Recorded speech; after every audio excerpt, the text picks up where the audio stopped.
بسم اللہ الرحمن الرحیم.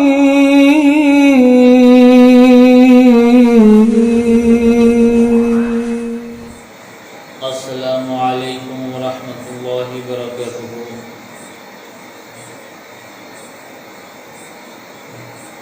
قال رب اشرح لي صدري ويسر لي امري واحلل عقدة من لساني يفقهوا قولي.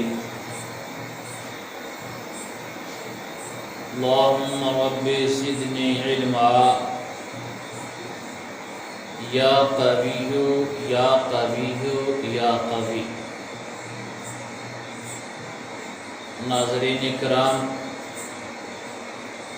السلام علیکم ورحمۃ اللہ وبرکاتہ. ہمیں امید ہے کہ آپ حضرات خیر و عافیت کے ساتھ زندگی بسر کر رہے ہوں گے. اللہ تعالیٰ آپ سب کو خیر و عافیت کے ساتھ رکھے اور تمام مصائب اور عالم سے محفوظ و معمون فرمائے، تمام برے حادثوں سے محفوظ و معمون فرمائے.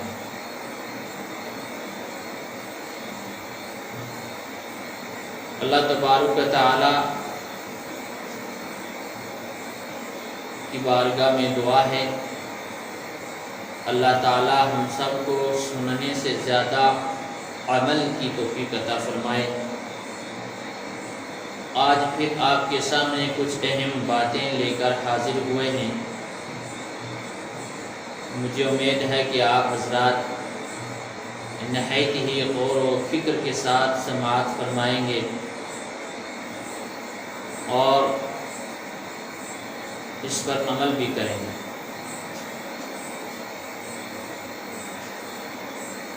حضرات، اللہ تبارک و تعالی نے انسان کے لیے نیند بھی ایک نعمت فرمائی ہے، لیکن اس کی بھی حد رکھی ہے. اور جو دن اور رات سوتا رہے وہ بھی اس کے لیے نقصان ہے. اطباء اور ڈاکٹروں کا قول ہے کہ انسان کو دن اور رات میں 8 گھنٹے آرام کرنا چاہیے. اگر اللہ تبارک و تعالی کو راضی کرنا ہے تو پھر اس میں سے کچھ کم کر لیجئے تاکہ اللہ تبارک و تعالی کی عبادت و ریاضت بھی ہوتی رہے.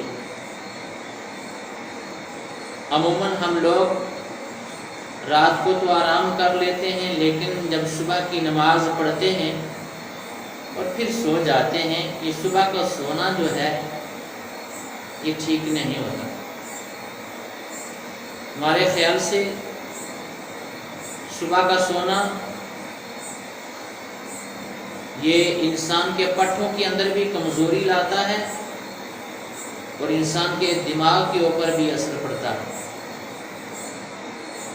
صبح کی نیند انسان کے ارادوں کو کمزور کر دیتی ہے، انسان کے ارادوں کو پست کر دیتی ہے. منزلوں کو حاصل کرنے والے دیر تک سوتے نہیں. جنت کی 2 بڑی نعمتیں، ایک اللہ کا دیدار اور دوسرا حضرت محمد صلی اللہ تعالی علیہ وسلم سے ملاقات. یہ 2 چیزوں کے انسان کو اشد ضرورت ہے، اور اس کے لیے جب سے بالغ ہوا ہے مرتے دم تک ان دونوں چیزوں کی خواہش رکھ کر رب کی عبادت و ریاضت کرتا ہے کہ رب کی خوشنودی کے لیے کرتا ہے، اخلاص کے ساتھ کرتا ہے اور خشوع اور خضوع کے ساتھ کرتا ہے کہ کسی طریقے سے رب راضی ہو جائے اور رب کا رسول راضی ہو جائے، اس لیے کرتا ہے. اور آخرت کے اندر اس کو یہ ہے کہ رب کا اس کو دیدار بھی ہوگا، اللہ تعالی علیہ وسلم سے ملاقات بھی ہوگی. یا اللہ ہمیں ان دونوں نعمتوں سے مالا مال فرمائے اور یہ دونوں نعمتیں ہمارے حق کے اندر نصیب فرمائے. جنت میں جانے انسان کی خواہش ہے، اپنے رب سے ملنے انسان کی تمنا ہے، رسول عربی سے ملاقات اور سفارش کرنے والے انسان کی خواہش ہے۔ اے انسان، اتنی چاہتوں کے باوجود آپ فرصت سے بیٹھے ہیں، اپنے فرائض کو انجام دینے سے بے خبر ہیں، دن رات کے اندر جو فرض نماز ہے اس میں 96 سجدے سے ان سے ہم نے منہ پھیرا ہوا ہے، قبر میں کیا ہوگا ہمیں اس کی خبر نہیں۔ رسول عربی صلی اللہ تعالی علیہ وسلم نے قبر کے تعلق سے سب کچھ بتا دیا، پھر بھی دن رات اپنے ہی مکان دکان پیسے کی فکر میں لگے ہیں۔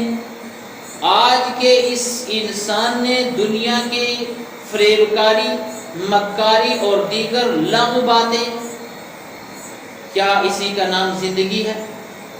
یعنی ایسی ہم نے زندگی بنا رکھی ہے۔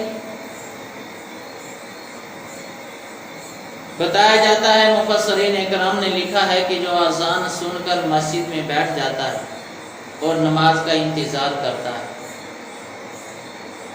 تو اللہ تبارک و تعالی 70,000 فرشتوں کی ڈیوٹی لگا دیتا ہے۔ وہ جو میرا بندہ مسجد میں بیٹھا ہوا ہے نا، اس کے لیے دعا کر۔ ایک فرشتہ نہیں ہے، 70,000 فرشتے ہیں، وہ اس کے مغفرت کے لیے دعا کرتا ہے۔ اور جب ایک نمازی نماز کا انتظار کرنے بیٹھ جائے اور اس کے لیے 70 فرشتوں کا انتظام رب تبارک و تعالیٰ فرماتا ہے اور 70 فرشتوں کا انتظام ہو جاتا ہے کہ اس کے لیے مغفرت کی دعائیں کرتے ہیں، اور پھر یہ انسان اس سے بھی بے خبر ہے۔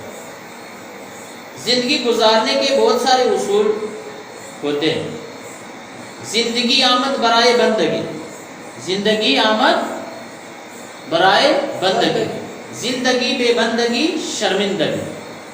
زندگی وہ زندگی ہے جس میں بندگی ہو، زندگی وہ زندگی نہیں جس میں بندگی نہ ہو۔ اس لیے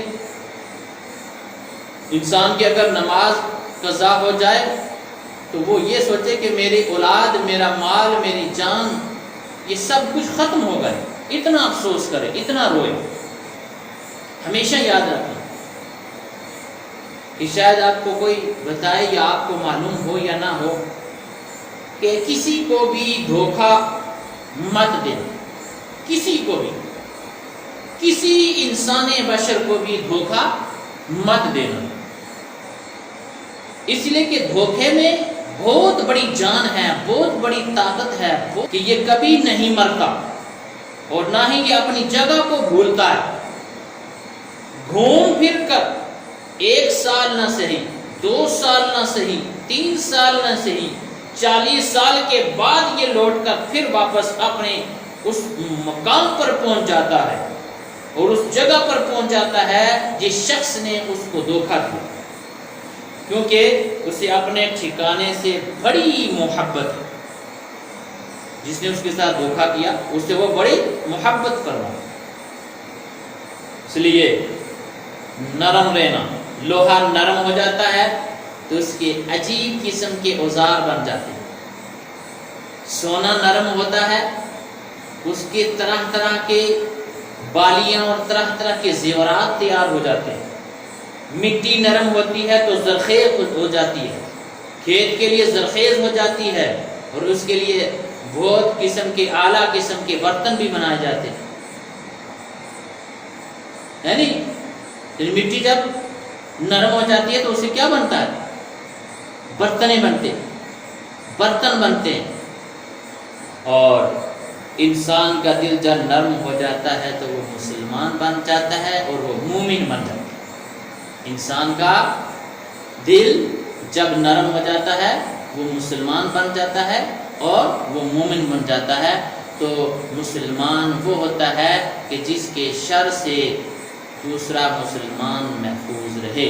اللہ تعالی ہم سب کو مسلمانوں کے ساتھ اچھا سلوک کرنے کی توفیق عطا فرمائے اور ہم سب کی عمروں کے اندر برکتیں عطا فرمائے۔ وآخر دعوانا ان الحمد للہ رب العالمین۔ السلام